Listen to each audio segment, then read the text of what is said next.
This is certainly an exquisite model. When I first opened the box, I was struck by the neatness and complexity of the lining, but also the beauty of that rail motor end as well. It's quirky and it's different, and that's what we really like on our model railways these days. Niche models actually seem to do really well. And actually, in my head, I feel that these are anything but niche in reality. A big hello to you, it's so great to see you and I hope I find you well. I'm Jenny Kirk, welcome you up here to Weir Yard, and today we've got a review that has actually been one of the most requested reviews that I do for the last few years. A lot of you guys have been asking all about the Kernow Model Centre GWR Railmotor that has recently been released. This is an interesting model and it features the pioneer that led to the development ultimately of modern DMUs and EMUs. But way back before diesel and electric power was very much a thing, the Great Western Railway was experimenting with steam power. Now, these rail motors were designed to be able to run some of the lightly trafficked branch lines, particularly in Wales and Cornwall, that would otherwise have been unprofitable. With a self-contained power bogie at one end and a regular coach bogie at the other, and what ostensibly looked like a coach body in between, these units were low maintenance and low cost to run. It also meant that there was quick turnarounds at the ends of the line, and they didn't need a lot of the infrastructure that bigger steam locomotives with hauled stocks would have needed. Now, Kernow Model Centre has been very proficient over the years in commissioning some rather exclusive models of some interesting prototypes. These have ranged from niche, such as the Class 41 warship class, which were never really that long-lived and in reality were somewhat overweight and suffered from all the problems that North British had in its dying days as a loco manufacturer. But they also brought us the BT well tank, a much requested model that for a long time other manufacturers were saying, no, that's not a practical proposition in 00 gauge model form. Well, Kernow Model Centre proved them wrong and went on to also release such things as the O2, as well as re-liveries of China clay hoods, Class 47 locomotives, and a whole plethora of model rail rolling stock in engineering liveries to suit the Cornwall area. Kernow Model Centre have very kindly sent a review sample on loan to the channel of the GWR Railmotor, and that means that I can finally do a full in-depth look at this much requested model.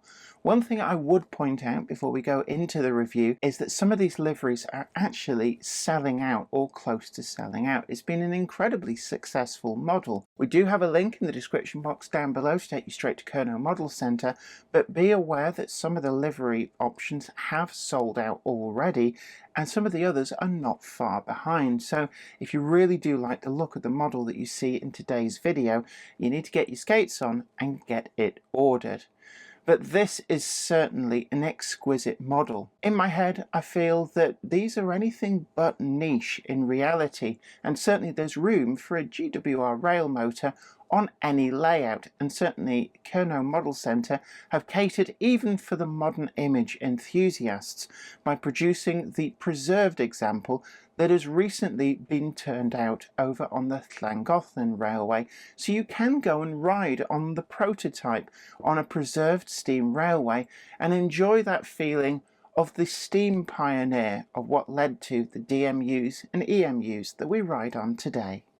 Today's video comes in association with Tramfabriek, makers of DCC decoders and accessories that are designed by enthusiasts for enthusiasts. Find the full range available to order now at tramfabriek.co.uk. Additional support comes from... This is Clark Railworks, and this is what we do.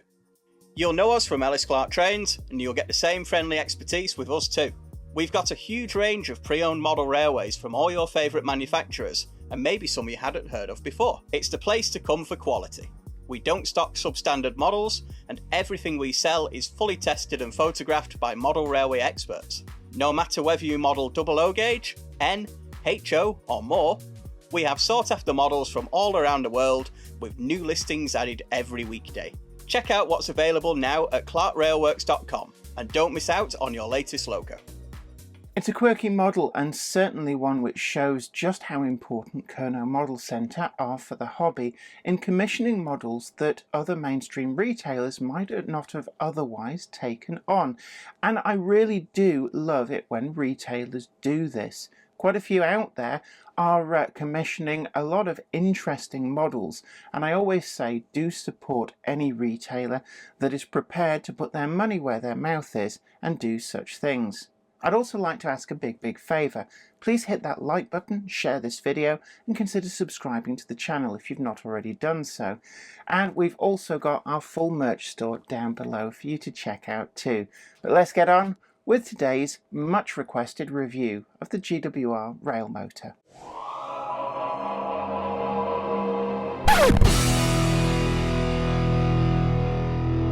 Kernow Model Centre over the years have been very proficient at commissioning ready-to-run models as exclusives of never-before-seen ready-to-run prototypes, and these have been on a theme that is covered around the area that the two shops that they have are situated in.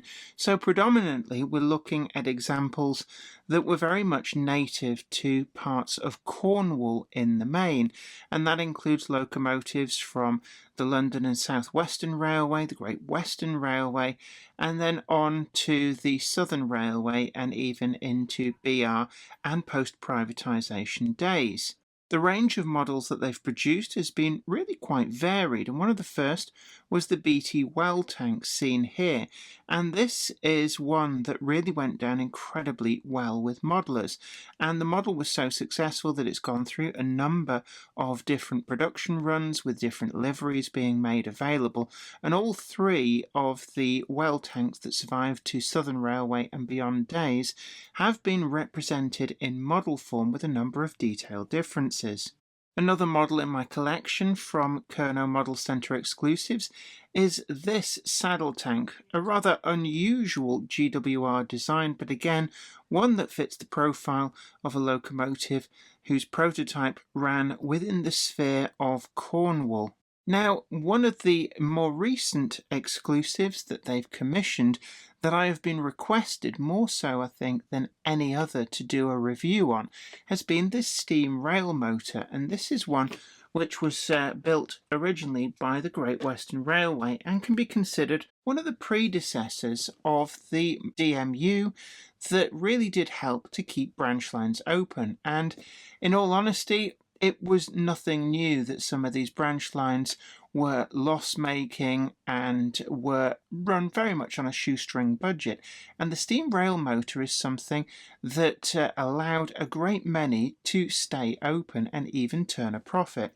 And I'd like to thank Kernow Model Centre, as they have sent over one of their new GWR Railmotors for review, so we can have a good close look at this model. It comes in the standard eye-catching Kernow Model Rail Centre exclusive packaging. These really do stand out at shows. We've got a catalogue number on the end here of K2301, GWR Steam Railmotor R, number 93 in the GWR Crimson Lake livery. Now this is a livery which these carried in pre-grouping days, so pre-1923 Great Western Railway, although this is of the preserved example that's recently been restored to full working order. Now, opening the box, we've got really some quite substantial packaging, which is quite important really for protecting the model. And we do have some extra detail parts, and I really do love these. We've got some destination boards there, so I can see Llangollen, Southall, we've got Greenford via Southall, Carrog, and then we've got Liskeard, and I believe I saw Lou in here as well, and Lou is a particular favourite of mine, as this is where family holidays were taken for a great many decades throughout my childhood, and there's some really great cine footage of the place back in the early 1980s in the family home video collection. We also have 4 blank ones as well, which allow you to add your own route destinations should you so wish. These are actually, they feel like they're etched brass and really quite nicely painted, and it just shows the attention to detail that's gone into this model. It comes in the clamshell inner. It's just quite an easy thing to just gently remove some of the packaging. Now, I know a couple of people have said that they experienced some issues getting it out of this, but actually there's no issue whatsoever. It just lifts carefully free, and then this packaging can be put to one side. It really does look quite fine, and pretty much almost all of the detail that you would expect and want is included on the model straight out of the box, including we've got these loops that just go round on the motor bogie, and these are actually talked about in the extra paperwork that comes with this.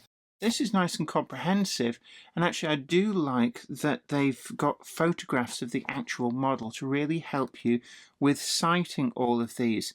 So these are the valve gear scrolls, and there's 2 spare ones included, which are for if you're wanting to run this on anything less than second radius track. So if you don't have tight curves, then you don't need to change those, so don't worry about the parts in the detail pack. First impressions out of the box are that the livery application is really quite crisp and sharp. What impresses me is this lining.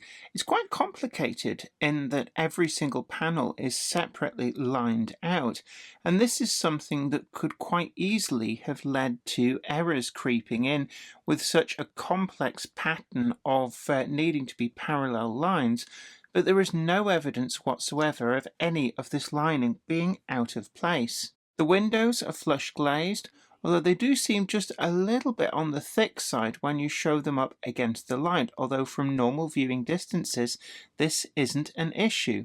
The GWR drop shadowing is really crisply done, and we've got multiple passes of colour that really works together to make that GWR stand out. One of the real highlights for me is when we look at the crest underneath.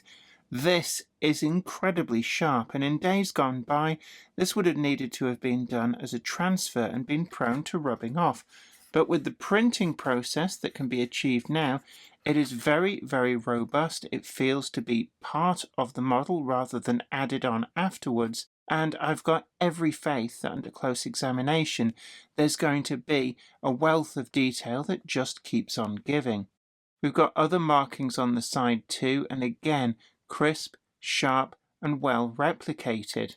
The number 2 with the drop shadowing is really nicely done, matching that GWR lettering, and we have the same at the other end as well as the luggage on the luggage doors.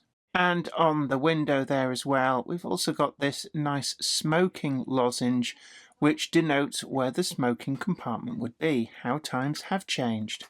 Looking down to the sole bar, I'm also drawn to this dial here. It looks good enough to be a separately fitted part, but I think it's actually a raised moulding, but it is so well picked out. It's actually hard to tell, and it really does look like a separately fitted part, and I almost expect the needle to be able to move. The underframe detail has a whole wealth of extra parts. A lot of these would have been tanks for the gas for the coach lighting, and also a water tank for the steam engine, which is part of this coach. Brake rigging is complete and includes the vacuum cylinders and all of the pipework. One end of the coach features a fairly standard coach bogie, though this does include pickups, and these pick up from the pinpoints on the axles through a brass bus bar on each side, and the brake rigging stringers are also factory fitted. On the other end of the model we've got the motor bogie. This is also features all 4 wheels picking up power from the track, but also has this exquisite mechanism. Back at the turn of the last century, these swivelling motor bogies would have been proven technology, having been pioneered with things such as the double Fairley locomotive. The flexible steam pipes would have been something that would have been pretty well known and thought out at the time, and these would have been pretty reliable. By having the motor bogie in the coach, it meant that running round was removed, and we had this lovely all-in-one unit that could be easily worked by a cut-down crew. Looking to the ends of the steam railmotor, these have a design that's very reminiscent of the auto coaches that were designed to run with the 042 auto tanks, and certainly this is probably a design that was common between the two, so much so that I wouldn't be surprised if these were compatible with auto coaches to be able to run in unison to increase coaching capacity. The red lamps, correct for the GWR, are factory fitted, and according to the paperwork these do light up and are directionally controlled, and on DC they will come on in time with the direction that the unit is travelling, along with the saloon lights. On DCC these are controlled on the lighting function, with the saloon lights on a separate lighting function. Looking inside the driver's compartment, we've got these nice flush glazed windows again, and these provide a really good vista inside the driver's cab, which includes a lot of separately fitted parts, and you can see there all of the controls picked out in the correct colours. The windscreen wiper is a separately fitted part, and then we've got all of this pipework as well, again separately fitted. It's gone on after the lining has been printed, and I really do like this lining. It picks out every single panel, and there's not a single line that is out of place.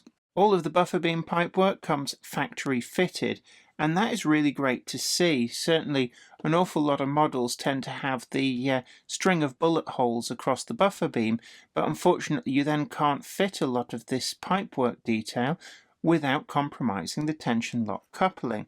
On this model, the only part that is in the detail bag for the user to fit is the 3-link style coupling, as this is the only part that interferes with the actual coupling on the model. Looking to the other end, this is the motor bogie end. Again, we've got that red lamp, and these really do look quite nice. I'm wondering whether this might be a part that Kernow Model Centre might consider releasing as a separate accessory for being able to be added to trains by the modeler.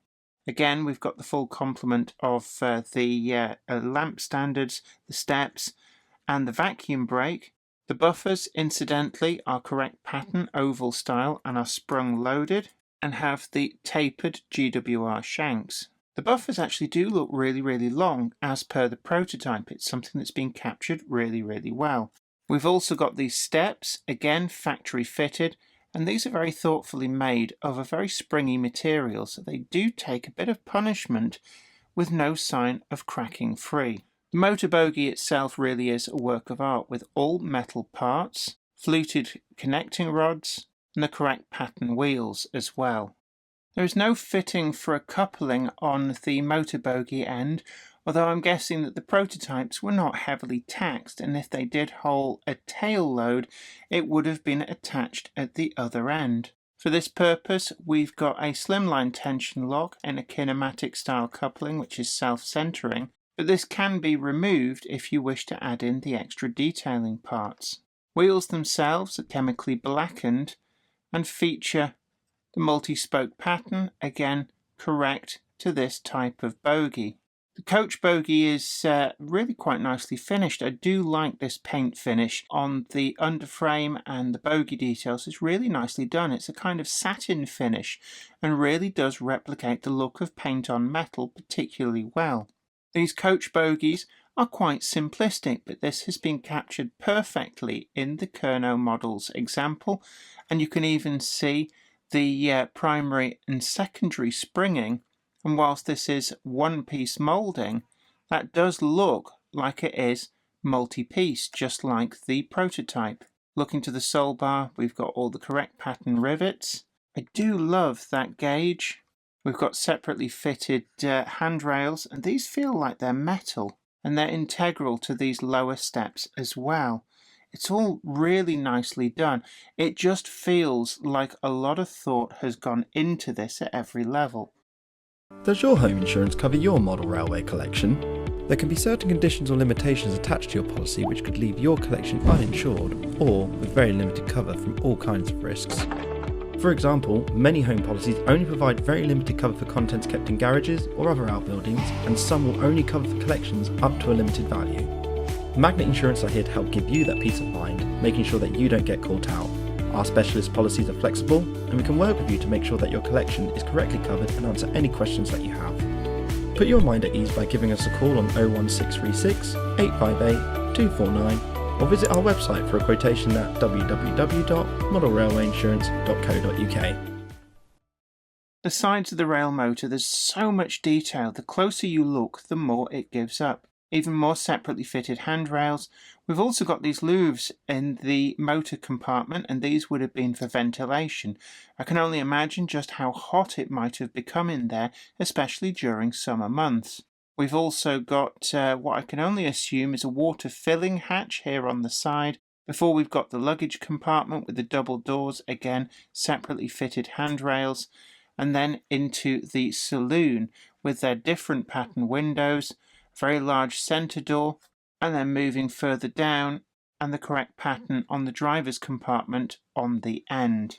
That's replicated on the other side, and it really is a pleasure to look at these, with the slightly wider gaps between the windows here, and then the narrower gaps back here. Turning to the roof, there really is a wealth of detail. Most of this is moulded on, but it's moulded on really well. From the roof hatch above the motor compartment, which I suspect in summer months would have been left open for the ventilation.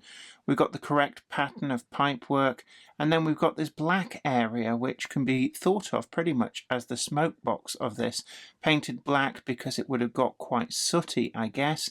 We've got a whistle on there, it's a turned metal part, and then we've got the chimney with what I can only assume is the safety valve in the centre, which would have given extra draw, I suppose, but certainly it just keeps it nice and neat and away from view. Further down we've got the rooftop ventilators. These appear to be separately applied parts to the correct pattern. And then we've got the pipework for the gas lighting that would have been used in these as they predate the electric lighting revolution. And we've got all of the rain strips down to the far end where we've got the correct pattern over the driver's compartment. It really is quite pronounced, like the side of an octagon, and I really do like it. It really does make this stand out. The extra destination blinds can be easily added with a pair of tweezers. There are some receptacles just above the centre window on each end. I've chosen to add loo, in deference to childhood holidays, with a suitable pairing of list guard as well at the other end. I have to say that the interior has really impressed me. I wasn't expecting to find this, but the motor itself is actually contained within a representation of the vertical boiler, complete with pipe and gauge details. We've got additional controls in here. I've never seen a motor disguised just so well. That is perfectly done, and certainly a major plus point for me. We've got a speaker hidden away, factory fitted, inside the luggage compartment, and then we've got fully modelled floors and seating. You can see here that we've got the side-to-side seating, possibly first class, and then we've got a set of bench seats just down the middle, followed by more side-to-side seating. At the end of the model we've got the driver's compartment, and we can now see these extra fitted parts that are in there. Running on DC, the model was very responsive, with the lighting on each end directional to the correct direction and actually coming on a quite low voltage and didn't seem to brighten up too much, so they stayed at a nice steady voltage in the main. The saloon lights also lit up, although these did seem to get a lot brighter as the power was increased and then dimmer as that was turned down, although this isn't too much of an issue. Running out of the box was pretty good. At most speeds it was nice and smooth. At very, very low speed there seemed to be just ever so slightly a tight spot, although Kernow Model Centre do recommend running in the model for around 30 minutes or so, and I'm sure that this would very, very quickly resolve itself and is something not to be worried about. Now we come to DCC fitting the model, and this looks to be a fairly straightforward process, although one word of warning: when you're picking up your decoder for this model, it uses a Plux 22 socket, which has been up until recently a little bit more unusual in the UK. However, Trainomatic carry stocks of the Plux 22, Plux 16 and Plux 12 decoders, and one of the interesting things about the Plux socket is that you can plug any Plux decoder into any Plux socket. They are actually all compatible with each other. The only compromise is whether you have access to some of the auxiliary functions. I have available a Plux 16 decoder, so I'm going to be using this, and what you may find is that some of the higher lighting functions won't work, although as this appears to only have the directional lights plus the saloon lights, that should be well within the specs of a Plux 16 decoder. The paperwork for this model includes some really helpful photographs for getting into it, and this is really good. So many times we've kind of struggled with vague descriptions when one photograph would have been all that we needed to identify the body clips. So first of all, we're going to start with removing the chimney, and this just grip and pull. We're going to put that to one side just to make sure it doesn't get lost. And then we need to separate these handrails from the steps, and it says to just pull them sideways. These are a little bit tight, so just be a little bit careful pulling them clear. And again, don't forget to do the other side as well. And then it's simply a case of using something like a fingernail or a piece of plastic card just to get in underneath and liberate those clips.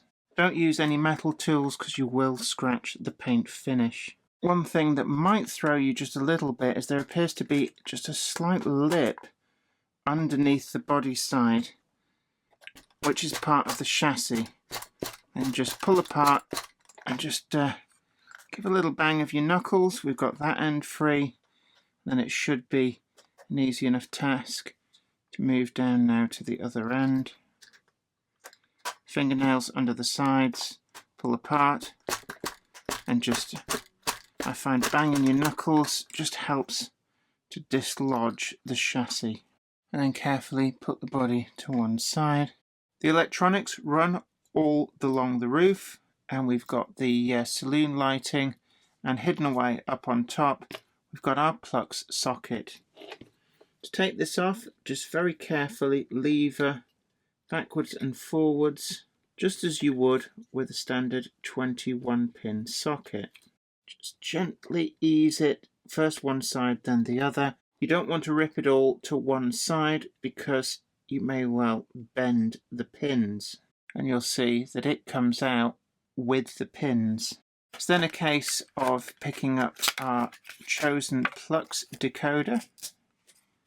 If you have a Plux 22 decoder, then it's a really easy case of just lining up all the pins. We do have a missing pin for locating purposes, which will be in the center. If in doubt, match that up with the missing pin on the blanking plate. So we need to be 2 in from this side. Don't force the decoder, just gently wobble it backwards and forwards down into position, and we can now take this to the programming track. Just check it out, making sure, because I'm using a Plux 16 decoder, I just want to make sure that I've got it aligned with the correct pins, and then once I'm happy with that, it's just a case of reversing the process to get the body back on.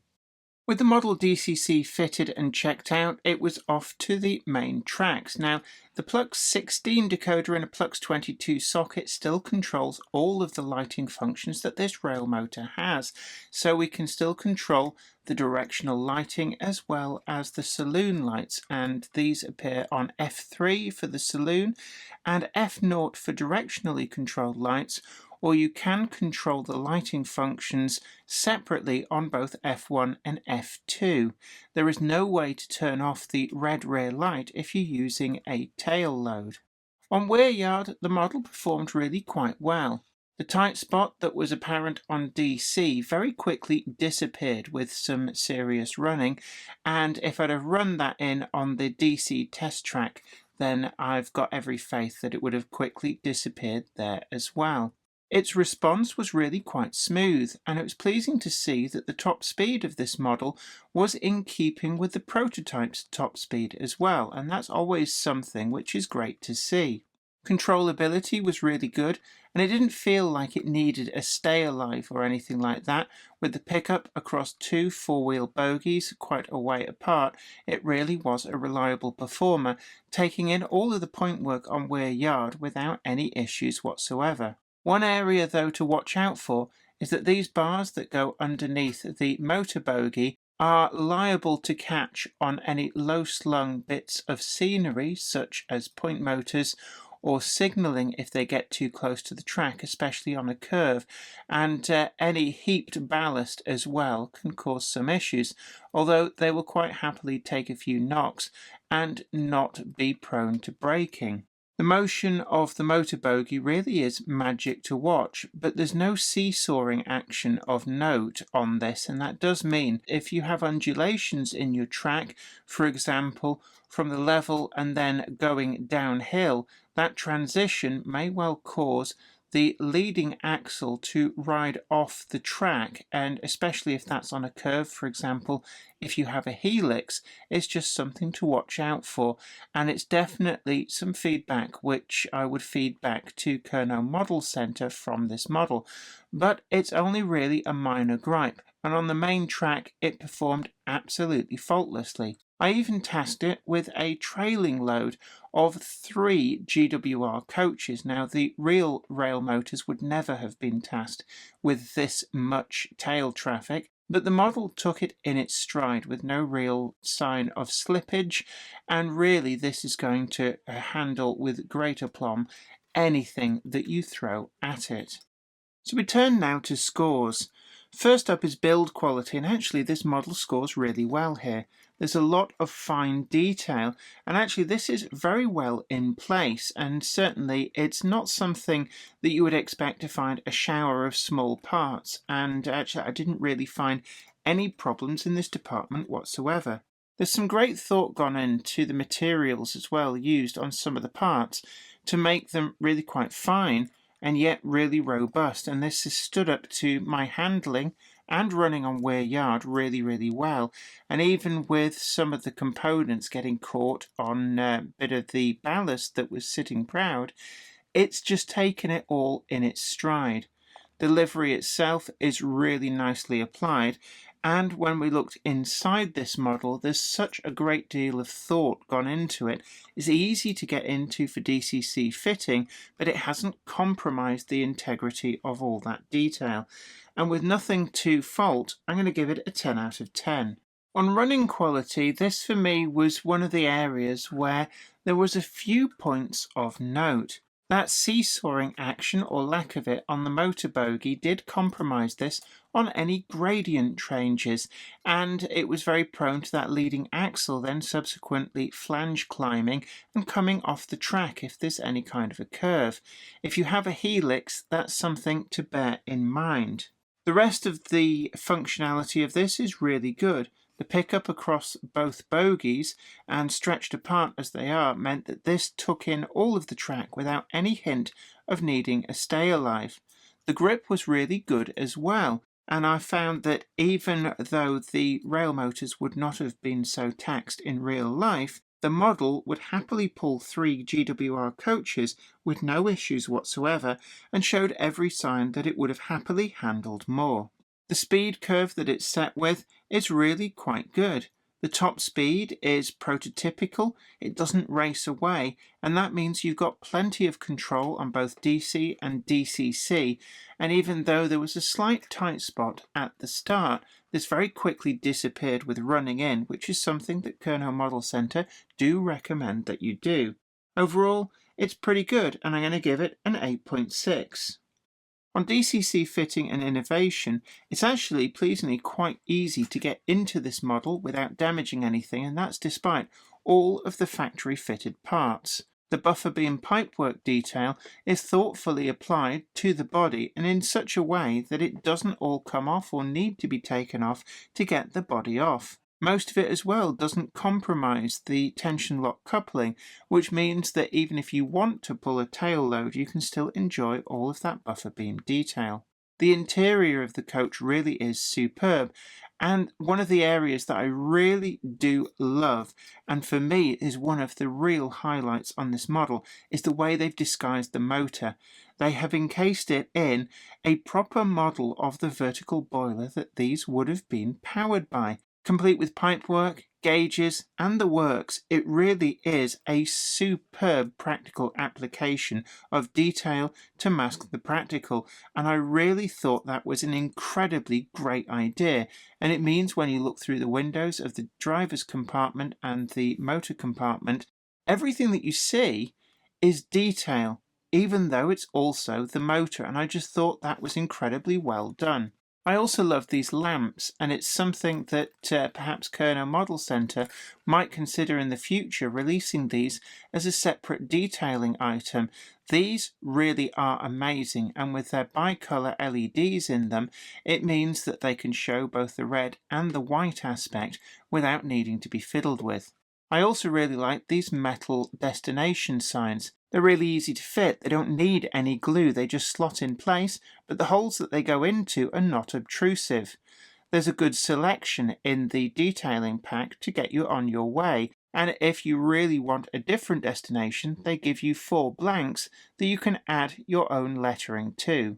Surprisingly for me initially, it is fitted with a Plux 22 socket, not something that we're particularly used to in the UK, but increasingly so these are coming through.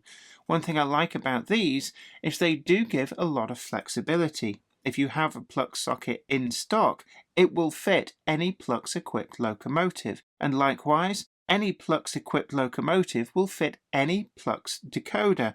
Even if you end up with limited lighting options, it's not a problem, and I found that the Plux 16 decoder that can be found at the link down below from Trainomatic works just fine in this GWR Railmotor and accesses all of the lighting functions available. That gives us a final score of 9.9. On accuracy and quality of finish, I have to say there really isn't anything to fault.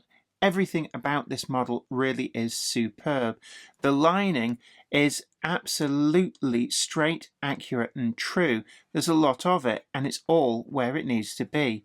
I really like the GWR crests, and some of the other detailing that's on the side of these too really is well done, and under close magnification I've got every faith that it will be superb, crisp and clean. The drop shadowing on the lettering and the numbering is second to none, and the decoration of that motor bogie as well inside the engine compartment really goes above and beyond and sets a new standard. The entire interior is well modelled too, and a full pack of figures is available from Model U to populate this rail motor with period correct passengers and crew. There's a link from the Kernow Model Centre website. All in all, there just isn't anything to fault in this category, and I'm going to give it a 10 out of 10.